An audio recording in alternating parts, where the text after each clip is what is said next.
Nothing more electric than being at a UFC fight. Joining us now is UFC bantamweight champion Ronda Rousey. Her last 4 bouts have lasted a grand total of 130 seconds, a shorter time than it took her to walk out to the ring in her previous fight. She's hit the big screen, is Fortune's 40 under 40, and is empowering women everywhere. Her recent speech about body image was played on stage by Beyonce.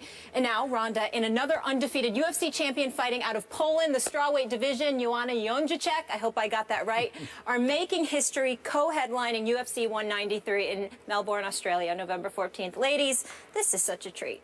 Thank you so much for being with us. All right, let's put this in perspective. Just a few years ago, Dana White, UFC president, wasn't even sure he wanted to create a women's division. Then November 2012, he signs you, first female UFC fighter. Less than 3 years later, Ronda, you are the biggest draw in the highest paid fighter, not female fighter, fighter. What does that mean to you?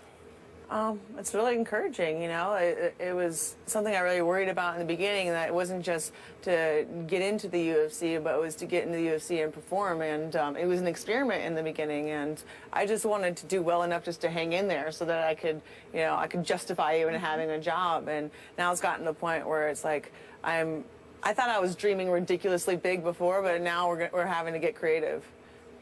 It's amazing. Ronda, I appreciate you being on the show. Thank you and Joanna. Let me say this to you. I love the fact that you're sitting in my chair, because all you did was confirm that chair is reserved for champions. So thank you for sitting right where you're sitting. I'm about to steal your mug. I hope you're okay with that. Yes, I am. Yes, I am. But let me ask you this question. I'm wondering how excited you are about still fighting, being the champion that you are. How excited are you about fighting compared to when you first started? I'm really interested in knowing your zest for doing what you're doing, since you're so successful at it and you're making it look so easy.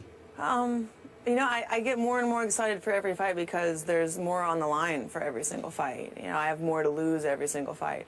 And it's not about the individual fights anymore. I'm thinking about like everything as a whole, and like really having a legacy. And I want to be the one that retires undefeated, and every single one of these matches is just, it's one step along the way. It's not like I have to amp myself up for one person after another. I'm so amped up to really attain this goal that very precious few people have ever been able to get, that, you know, I don't even know why people even ask me, how do you get motivated? I am motivated like I am blonde. I like that. So, I like that too. Yeah. Obviously, you continue to annihilate opponents. Can you describe to us the zone you were in, say, 5 minutes before a fight? Where are you mentally, psychologically? Do you even know where you are, or are you just lost in that zone? No, mentally, I feel like I'm back where I belong. I know that I deserve to win, and that I'm the best at what I do, and that it just seems like all the time that passed between the last time I fought wasn't even there. Like every single time I get in there, I'm like, I was just here. That's that feeling that I have, like there was no months in between or training in between. It seems like I was just there yesterday. And I don't know, it just goes back to when I was a little kid. My mom would, she would catch me sitting in front of the score tables and like playing like little hand games with all the kids I was about to fight.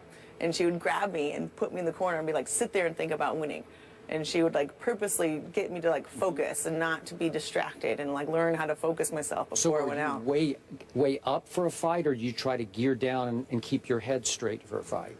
Yeah, I mean, my heart is beating out of his chest. I mean, you're in a crazy situation, but I know that the more stress there is and the more crazy the situation is, the better that I am. So I don't consider it a bad thing. You know, my adrenaline's pumping, and, you know, I'm thinking about a million things. There's so many things going on, but I'm so focused because I'm so sure that that's when I'm at my best. And speaking of you as a little girl, that fight promo with your sister playing you is fantastic. The UFC amazing. Killed it with that. Joanna, I want to focus on you, though. You're on a 10-fight win streak. Absolutely incredible. Talk about being in the zone. I've covered a lot of UFC weigh-ins. Your stare downs, can we see those please, are some of the best in the business. What is going through your head when you get in your opponent's face like that? They're tremendous.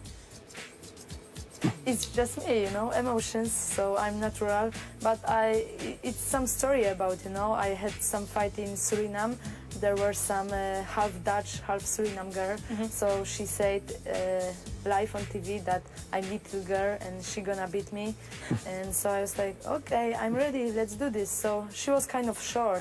So I went down and I bring her eyes higher, and that's why I'm doing this, you know, but it's all me, all emotions, so yeah. I love it, up in her grill. Stephen A.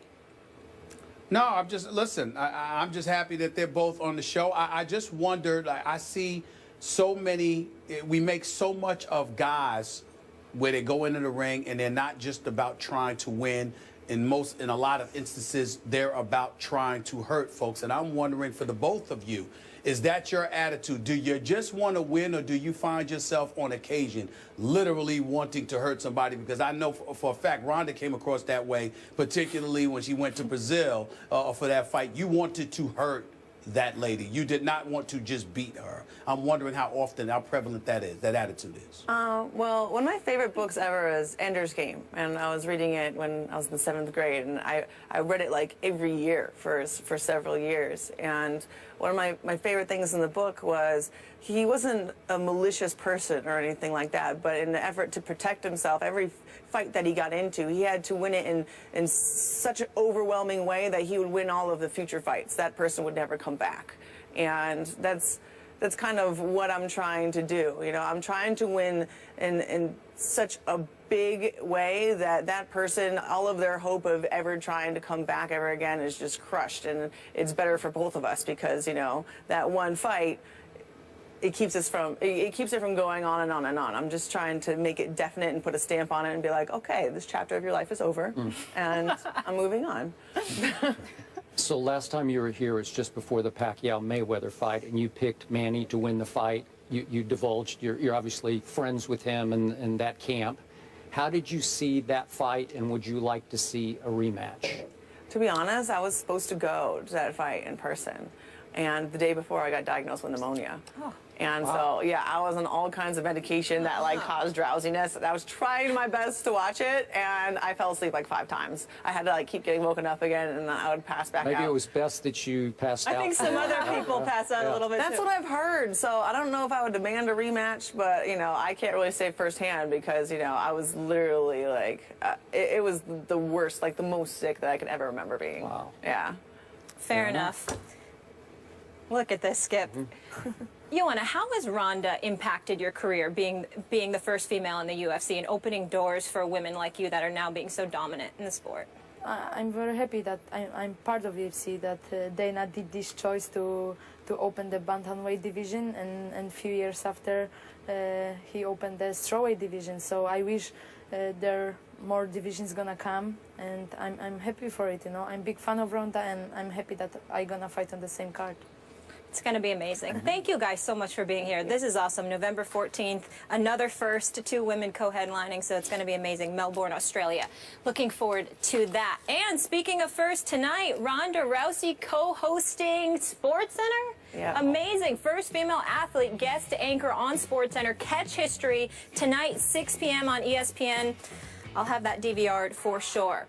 Meanwhile, James Harden believes he was the real MVP last year. The guys will tell you if they have a problem with it after the break. Stay here. This is First Take.